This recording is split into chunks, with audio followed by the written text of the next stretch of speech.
अस्सलाम वालेकुम वरहमतुल्लाहि वबरकातुहू। अबू दाऊद में एक हदीस आती है जहाँ नबी करीम सल्लल्लाहु अलैहि वसल्लम ने फरमाया कि हर दीन का एक मिजाज होता है और इस्लाम का मिजाज हया है। इस्लाम में हया की बात सुनकर आम तौर पर पहली चीज़ हमारे जहनों में क्या आती है? या अल्लाह, बुर्के की बात फिर आ गई। यस, हया encompasses that and much more। आपने अक्सर रोशनी की किरण तो देखी होगी, किस रंग की होती है? सफ़ेद। लेकिन हकीकत में उसमें कितने रंग होते हैं? बहुत से रंग, है ना? दिस इज़ एग्जैक्टली व्हाट हया is when you put it through the prism of the Quran and the सुन्नाह। हया के बहुत से शेड्स हैं और ये इंसान के अंदरूनी शख्सियत में भी होती है और बज़ाहिर हाल हुलिये में भी नज़र आती है। हया is in your speech, it is in your worship, it's in your dressing, and yes, haya is in all your dealings with people। और फिर हया का ताल्लुक उस कैफियत से भी है जो इंसान किसी गलती के बाद नदामत की शक्ल में महसूस करता है। क्या आपके साथ ये कभी हुआ है कि कुछ बोलकर या कुछ करके ख्याल आया हो, उफ मुझे ये नहीं कहना चाहिए था? You get a prick in your conscience, and that prick of the conscience makes you say, I should not have done that। जब हम अपनी गलती को दूसरों से छुपाते हैं तो अक्सर ये हया की वजह से ही करते हैं, और कभी कभी तो बहुत ही अजीब और नापाक ख्यालात भी हमें आते हैं और हम बिल्कुल नहीं चाहते कि वो किसी भी दूसरे शख्स को मालूम हो। ये हया ही तो है। लेकिन अगर इंसान में हया ख़त्म हो जाए तो फिर कोई फ़र्क नहीं पड़ता कि दूसरों के सामने क्या एक्सपोज हो रहा है और क्या नहीं, चाहे जिस्म हो या कोई गंदी सोच हो। It really doesn't matter। हया एक सर्किट ब्रेकर की तरह है अल्लाह की तरफ से। सर्किट ब्रेकर क्या करता है? जब बिजली की सर्ज होती है, वोल्टेज एकदम से ज़्यादा बढ़ जाता है, तो ये सर्किट ब्रेकर अप्लायंसेस को जलने से बचा लेता है। तो हया हमें ऐसे बहुत से अमाल से बचा लेती है जो हमें आखिरत में जला सकते हैं। सो हया protects each and every action of ours. तो ये एक one dimensional simple straightforward concept नहीं है। It affects each and every area of our lives. लेकिन अफसोस की बात है कि हमारा ये मॉडर्न इम्पोर्टेड कल्चर इस कुदरती इन बिल्ट हया को सप्रेस करने की कोशिश करता है, and it's happening all around us. We are being socialised into suppressing our हया। हमसे एक्सपेक्ट किया जाता है कि कुछ अपने एटीट्यूड में ब्रैश, कुछ कॉन्फिडेंट हो। You have to be a little out there. In short, you have to have a little less हया, अ लिटिल लेस मॉडेस्टी, और उसको हमने कॉन्फिडेंस का नाम दे दिया। अगर कोई शख्स कम गो हो या कोई लड़की मर्दों से बेजा बात करना अवॉइड करती हो तो हम कहते हैं what is the matter with her, such anti social behaviour. अगर कोई लड़की अपने शौहर से दूसरों के सामने बेजा रोमांटिक होने से गुरेज करती है तो हम कहते हैं कम ऑन, यू मैरिड ना हो, अब कैसी शर्म।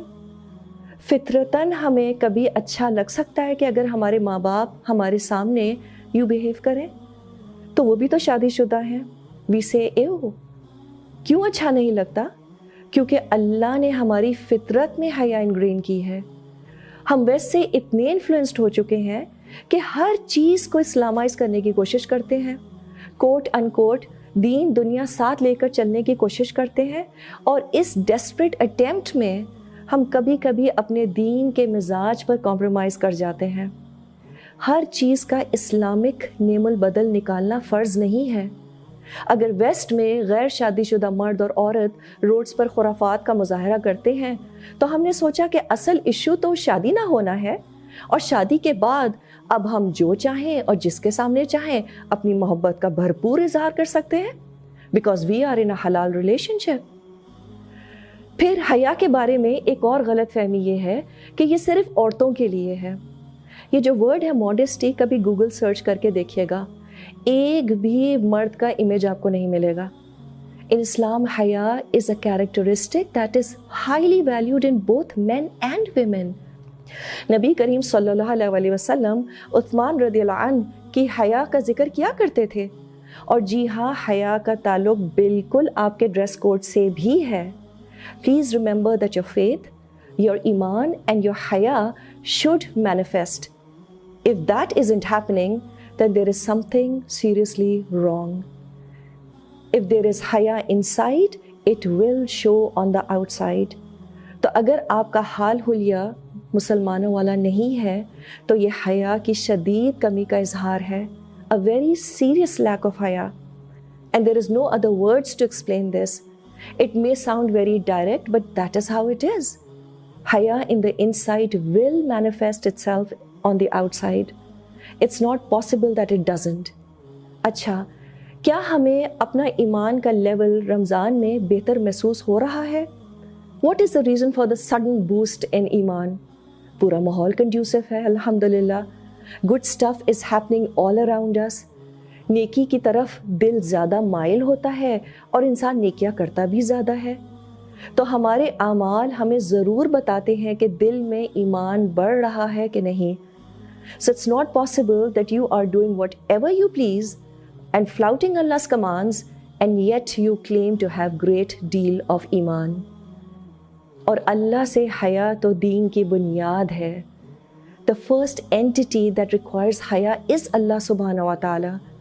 تو ہمیں شرم آنی چاہیے کہ ہم کوئی بھی ایسا کام کریں جو اللہ کو ناپسند ہو، اور خاص طور پہ جب ہم اکیلے ہوں. ہم سب کو اپنے آپ سے پوچھنے کی ضرورت ہے کہ کیا ہم واقعی اللہ کو اپنی زندگیوں سے باہر رکھ سکتے ہیں؟ اپنے دلوں سے تو ہم نے اللہ کو باہر رکھا ہوا ہے ہی. But can we really keep him out of our lives? No. Even if you say that I don't believe in Allah subhanahu wa ta'ala, I'm an atheist, you still can't keep him out of your life. So Allah subhanahu wa ta'ala has the right that we show him haya. And the only manifestation of this haya is by leading your life in accordance to the Quran and Sunnah. And this is the true definition of a person with haya.